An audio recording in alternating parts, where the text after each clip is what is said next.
minutos no máximo para possíveis respostas, comentários. 2 minutos para cada, ótimo.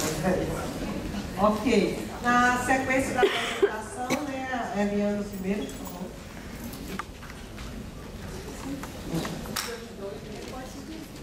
Pode ser.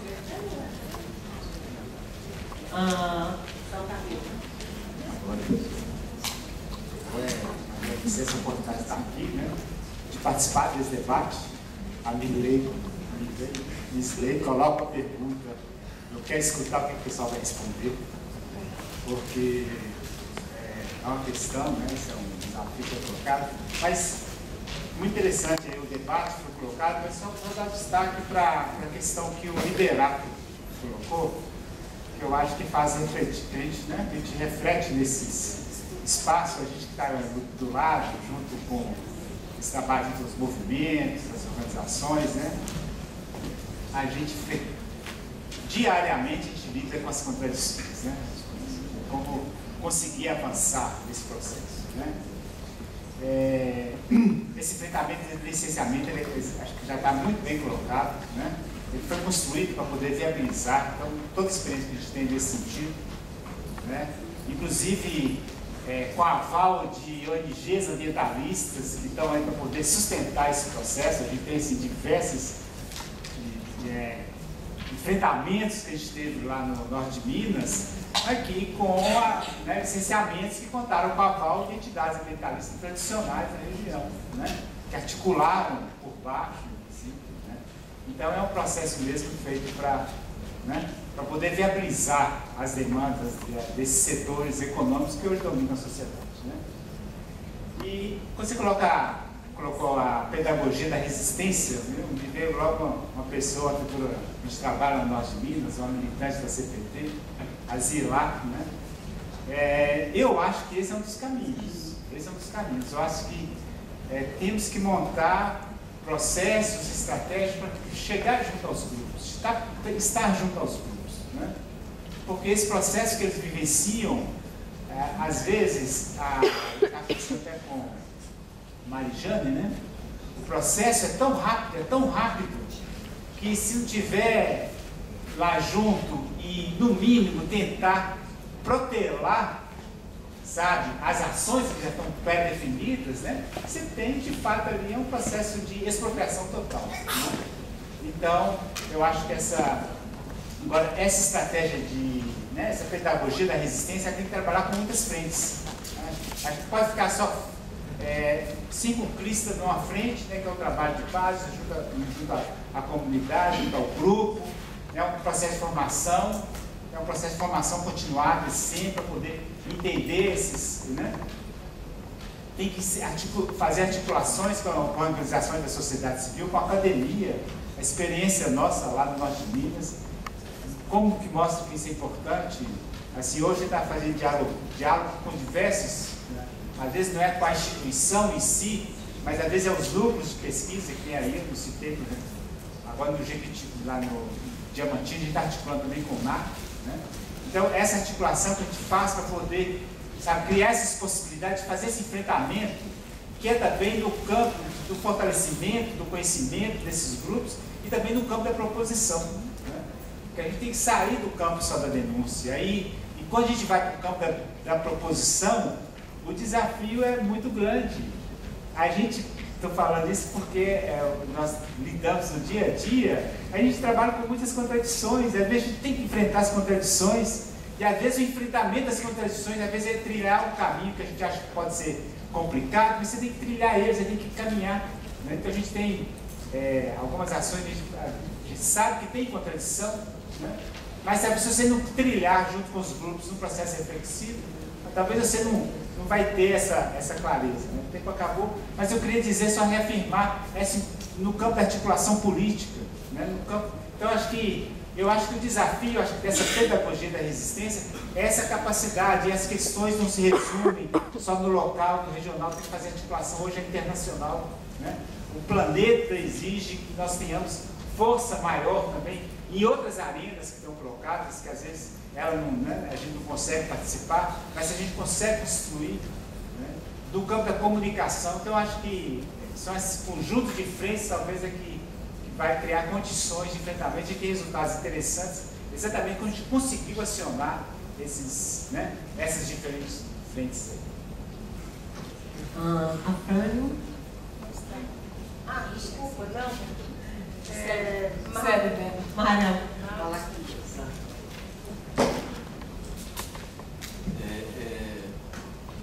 Tudo que foi passado aqui, eu achei interessante até o colega de dizer.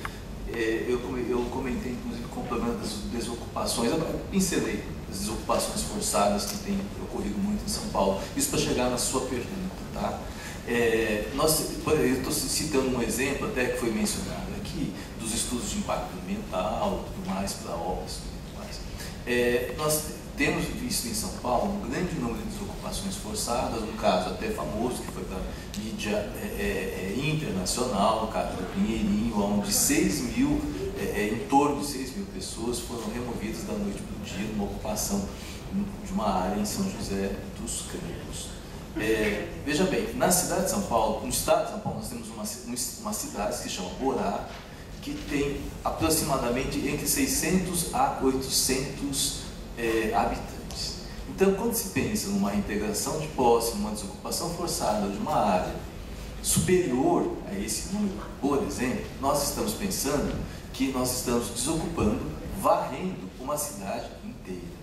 E isso muitas vezes acontece, como foi mencionado aqui com a legislação que permite realmente a caçar liminares e tudo mais, com uma liminar judicial. Eu já peguei um caso de uma reintegração de posse de uma área enorme, onde com uma liminar o juiz despachou, reintegre-se, ponto.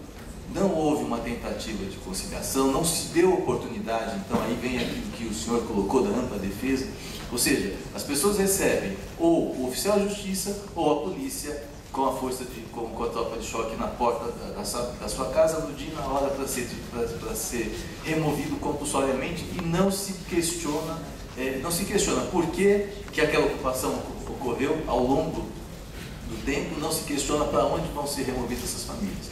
Ponto, reintegre-se, ponto. Dentro da sua pergunta, primeiro, a terra aqui no Brasil continua detida na mão de poucas pessoas. Poucas pessoas têm a terra, não há uma democratização do uso dela, não há, volto a dizer, aquele princípio que está lá na Constituição, que dia a dia, como mencionou o rapaz que trabalha no Ministério Público, ela vem sendo desconstituída ou vem sendo rasgada aos pouquinhos, é uma verdade. Quer dizer, à medida que você tem um direito e você não permite que esse direito seja exercido, de uma forma você está obstando o uso dele, tá certo? Então, isso tem se visto realmente, e principalmente a função social da propriedade, ou seja, pouca terra, muita terra na mão de poucas pessoas, e está faltando, como se diz, casa, está faltando habitação para muitos. O que acontece? A população ocupa áreas ambientalmente frágeis, aí, inclusive, eu posso até fazer um meia-culpa, agora o promotor do meio ambiente dizer o seguinte: olha, essa área é de proteção ambiental, você não pode morar aí. Em São Paulo nós temos ali, no entorno da represa Bires e Guarapiranga, que é uma área de proteção ambiental, o equivalente a 1 milhão de pessoas, que é a população de Campinas, cidade de São Paulo, sabe? Adianta você falar, olha, essa população foi para lá ao longo dos anos por falta de opção de moradia.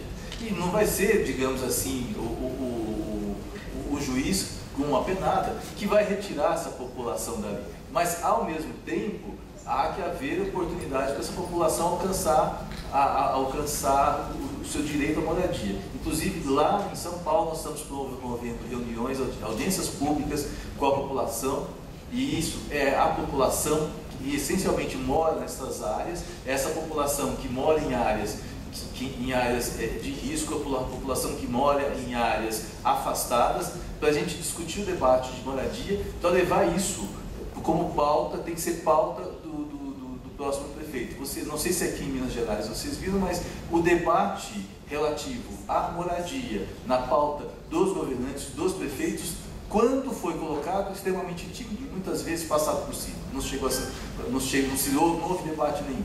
Então acontece situações no qual a população se vê obrigada a ocupar a área que ela tem disponível, para poder morar. Debaixo da ponte, como se diz, ninguém vai, aqui nas áreas urbanas ninguém vai morar. Então isso tem dado problema.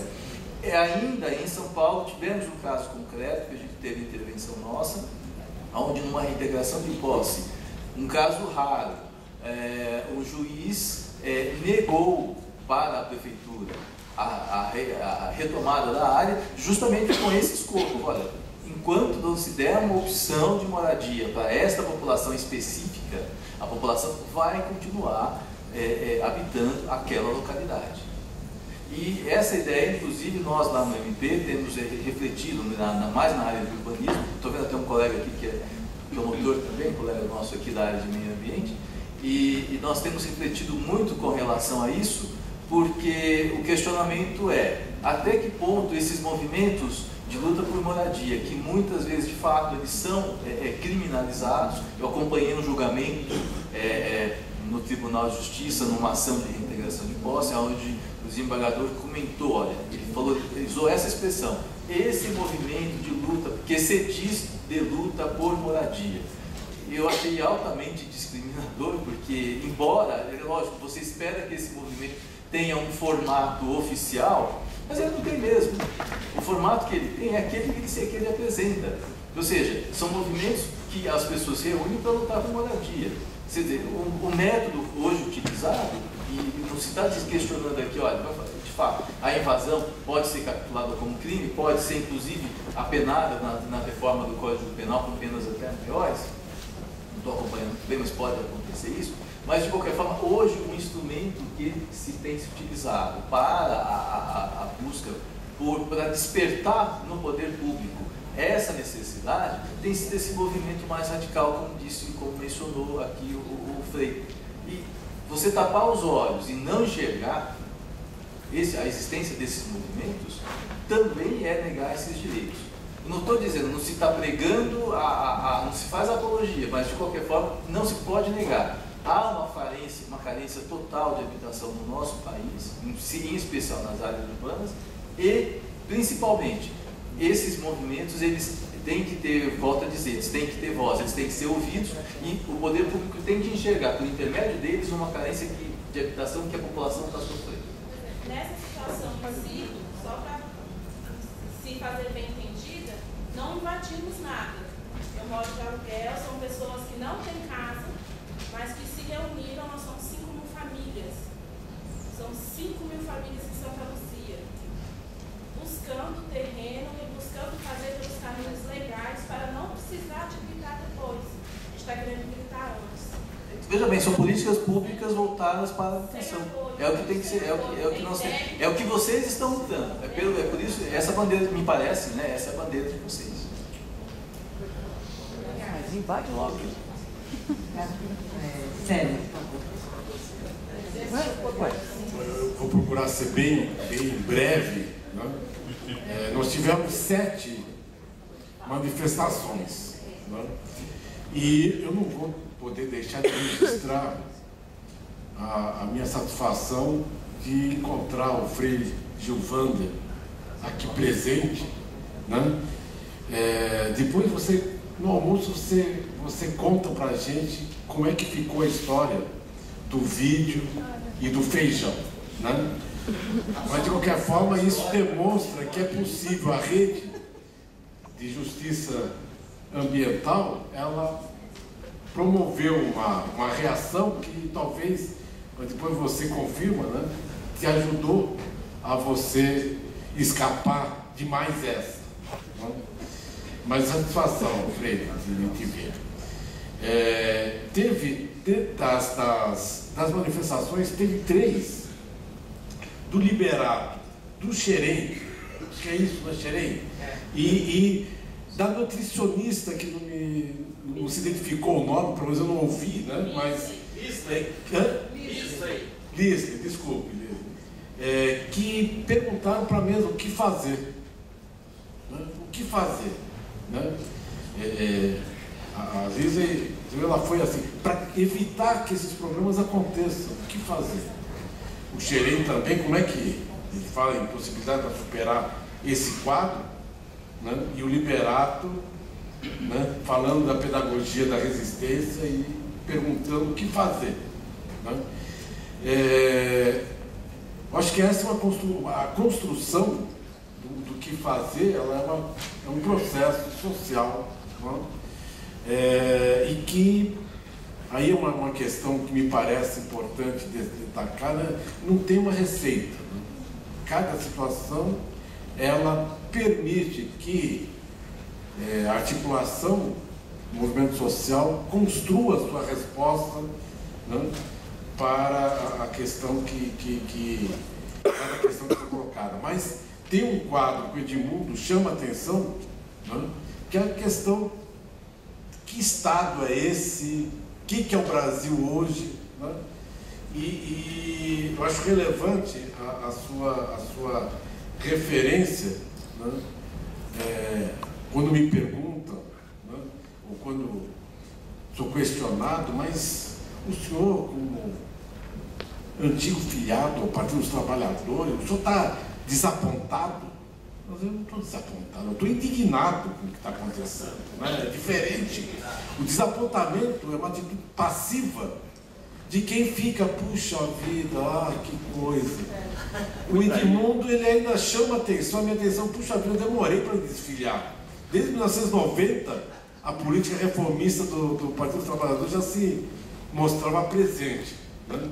E também essa referência que o Edmundo faz, a necessidade de, sim, a gente discutiu a construção dos direitos, mas de construção, né, do sujeito dos direitos. E tem uma questão que a gente não vai conseguir, em função da fome, né? Não vai conseguir avançar, que é a discussão bastante atual sobre a natureza como sujeito de direitos. Não? Uma questão nova, uma questão que na América Latina já tem algumas situações de referência, por exemplo no Equador, né, que trata a natureza como sujeito de direitos, né, e que também merece uma reflexão nossa. E por último aí a referência do Jorge, legal te rever, Jorge, você foi super contundente, mas vou te dizer uma coisa, né, quando você fala em sustentabilidade econômica dos projetos, além da questão ambiental e a sustentabilidade econômica. Você sabe que eu tive agora, semana passada, o João Akira estava também presente num evento da Fundação Getúlio Vargas em São Paulo, em que houve um bate-boca, vamos dizer assim, entre eu e o colega da Universidade Federal do Rio de Janeiro, do Instituto de Economia, que jura de pé juntos de que a energia de Belo Monte é a mais barata, né, e viável. É um acadêmico, não, que se presta esse tipo de atitude. É claro que ali, e eu não vou ficar citando o nome porque não está presente, não, mas ali mostra o que é fundamental para a academia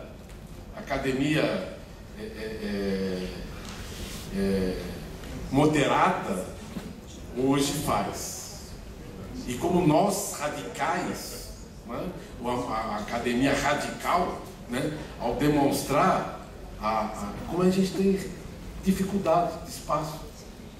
Jorge, você acredita que eu tenho um artigo que mostra a inviabilidade econômica de Belo Monte, que foi apresentado nos principais jornais nacionais, né? É claro que eu gosto de escrever no Jornal do MAP ou no Brasil de Fato, mas eu acho que tem uma repercussão maior se a gente vai pegar o Globo, vai pegar a Folha de São Paulo, o Estado de São Paulo, valor econômico talvez.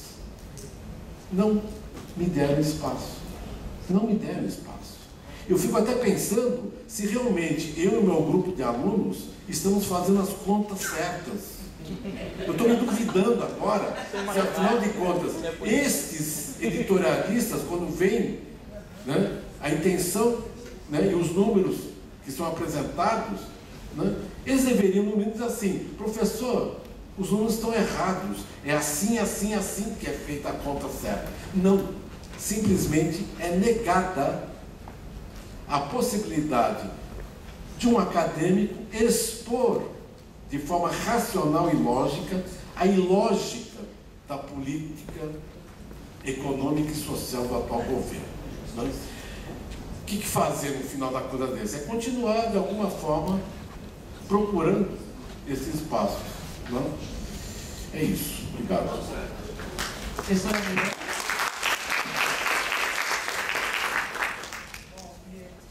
Como eu sou a última, né? Eu queria falar brevemente. E essa minha fala, já que todos responderam as perguntas, foram muito instigantes, foram, na verdade, considerações e colocações importantes que ajudaram a ampliar até, né, o debate aqui. Eu gostaria de comentar, dialogar um pouco com meus colegas de mesa, né, em dois pontos. O Célio comentou sobre a ideia hoje de fazer áreas reservadas para a construção de hidrelétricas, em lugar de áreas de produção, de proteção permanente. Pela experiência que eu tenho das populações do Trombetas, as áreas de proteção permanente, decretadas na década de 70, que no momento da implantação da mineração Rio do Norte do Trombetas, elas eram uma reserva biológica, uma floresta nacional. Em função disso, essas populações foram expulsas da área. Então, essas reservas de proteção já eram uma tentativa de área de proteção permanente, porque uma delas está dentro da reserva florestal, onde a Alcoa pretende implantar uma mineração mais acima do rio. Então, elas já eram isso. O que não esperava é que essa população toda ali, quilombola, são negros, vindo da época de luta mesmo dos quilombos contra a escravidão, saíram de Santarém, subiram os rios, e que essa população fosse reivindicar a titulação com quilombo. Isso não se esperava. Então, o que não se esperava era essa reação desses sujeitos que foram, de certa maneira, colocados em vigilância pelo IBAMA, através de postos de controle dessa população, eles passaram a ser controlados, subida e descida ao rio, as suas práticas culturais consideradas transgressões à legislação ambiental, e esses sujeitos de direito, eles vão reagir dizendo-se quilombolas, e eles podem dizer isso, e pleiteando a titulação coletiva das suas terras. Então, eu quero juntar isso ao que o procurador, o doutor Mário Vicente, tinha comentado, de que não tem mais lugar nas áreas rurais, nem nas áreas urbanas. Porque eu me lembro que o campesinato do Rio de Janeiro, que eu estudei nos anos 70, foi minha tese de mestrado, eles já diziam, nós estamos sendo expulsos da terra e vamos morar onde? Debaixo da ponte? E agora, nem nas encostas, em lugar nenhum, não tem mais, né? E bom, e aí, né, quer dizer, e aí eu fico pensando, né, que essa é uma questão importante para a gente, né, é que há um processo implacável do agronegócio, de expulsão dessa população, né, e de ocupação de terras públicas. E aí, para pegar a questão do quilombo, só para finalizar com isso, uma coisa interessante é que eu assisti um debate na televisão com um deputado, agora eu não me lembro o nome, mas que é do DEM e tal, ele se coloca muito contra a questão da titulação das áreas quilombolas, ele dizia que isso é uma expropriação. E o procurador do INCRA dizia, não, as terras de quilombo não são iguais às terras indígenas, elas não são da União, mas os proprietários poderão ser indenizados. E aí eu assisti um professor da USP, o Ariovaldo Umbelindo, que fez uma apresentação da pesquisa dele quando eu estava no Tocantins, com as comunidades de quilombo do Tocantins, e ele chamou a atenção pelas pesquisas que ele tem feito com dados do INCRA, que todo esse agronegócio está em cima de terras públicas. E aí eu entendi a fala do deputado que vão ser expropriados mesmo, porque não tem como reconstituir essa cadeia dominial. Quer dizer, esse que é o problema. E aí, juntando isso com a questão, né, dos anos 70, que o Carlos está levantando, sobre a venda e alienação de terras públicas, também ocorreu no estado do Rio de Janeiro, e teve também camponês perseguido, que foi José Pureza. Né? José Pureza foi perseguido, torturado e tudo mais nesse momento. Então, pegando essas questões todas, eu vou concordar com o procurador, né, quando ele diz que a questão da democracia no Brasil passa pela questão da terra e do território. E eu acho que a luta de hoje é a mesma luta que o campesinato fazia em relação à concentração dos latifúndios. É exatamente contra esse tipo de expansão que o agronegócio tem feito, às custas das terras públicas, às custas das populações tradicionais. E por que os quilombos hoje E as terras indígenas são tão atacadas na mídia, inclusive os antropólogos, né? Porque exatamente essas áreas sacam do mercado de terras esses territórios. E hoje talvez faça o papel de áreas de proteção ambiental, de sustentabilidade, sem precisar decretar uma reserva extrativista. Essa é uma singela opinião que eu trago aqui para o debate.